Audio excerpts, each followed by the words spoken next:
tell me what a typical day looks like. You're funny. Obviously your kids have great personalities. They get it from me. Are you ready? No. Sometimes we just have to adapt and overcome.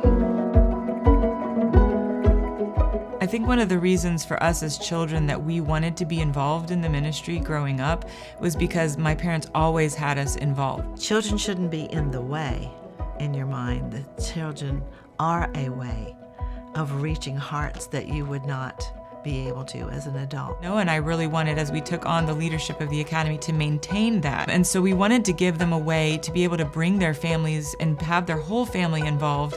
And so childcare was an important decision to make. By having the nursery, we allow the kids to see their parents throughout the day, and then also just we're able to pour into them, and then the parents know what we're teaching their kids as well. I like to think of myself as a stay-at-home mom at work.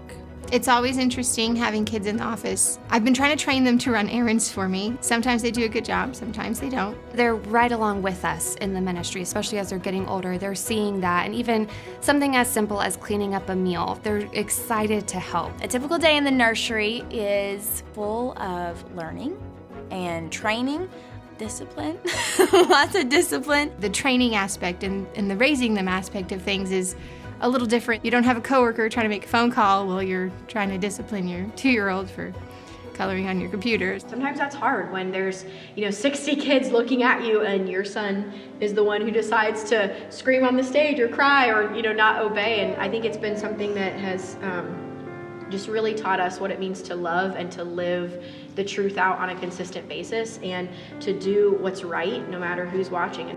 But you learn how to communicate with one another, with people surrounding you, watching you all the time as a couple, and then making those moments count. It's more about the quality time than even the quantity. If I don't have my schedule and my life really tightly and I'm disciplined with it, I will lose time with my children in the mornings. So I've quickly become a morning person for that sake. Devotional time is very hard.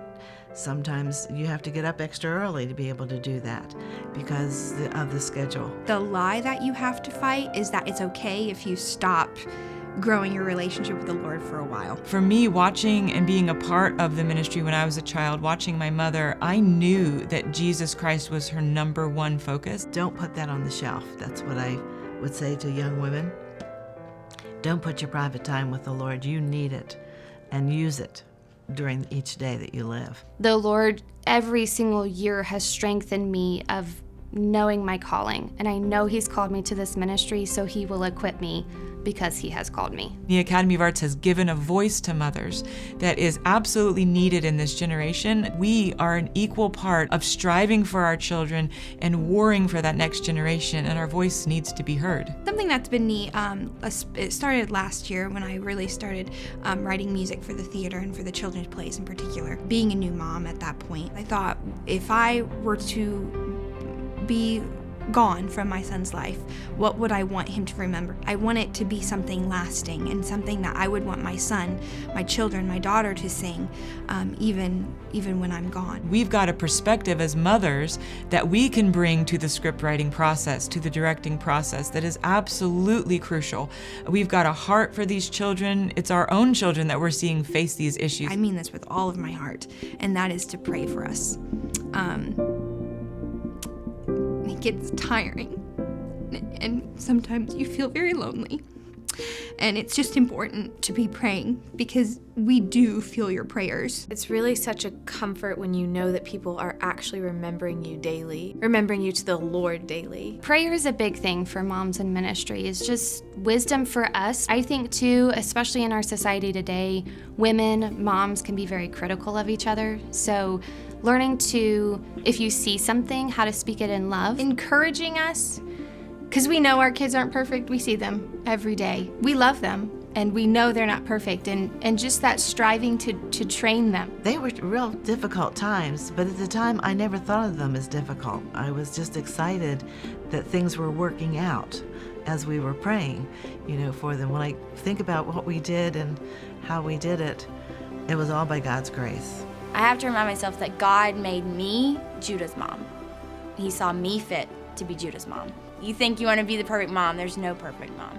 But you're the perfect mom for your baby. The Lord can walk you through that task like He's going to walk you through every other task in life.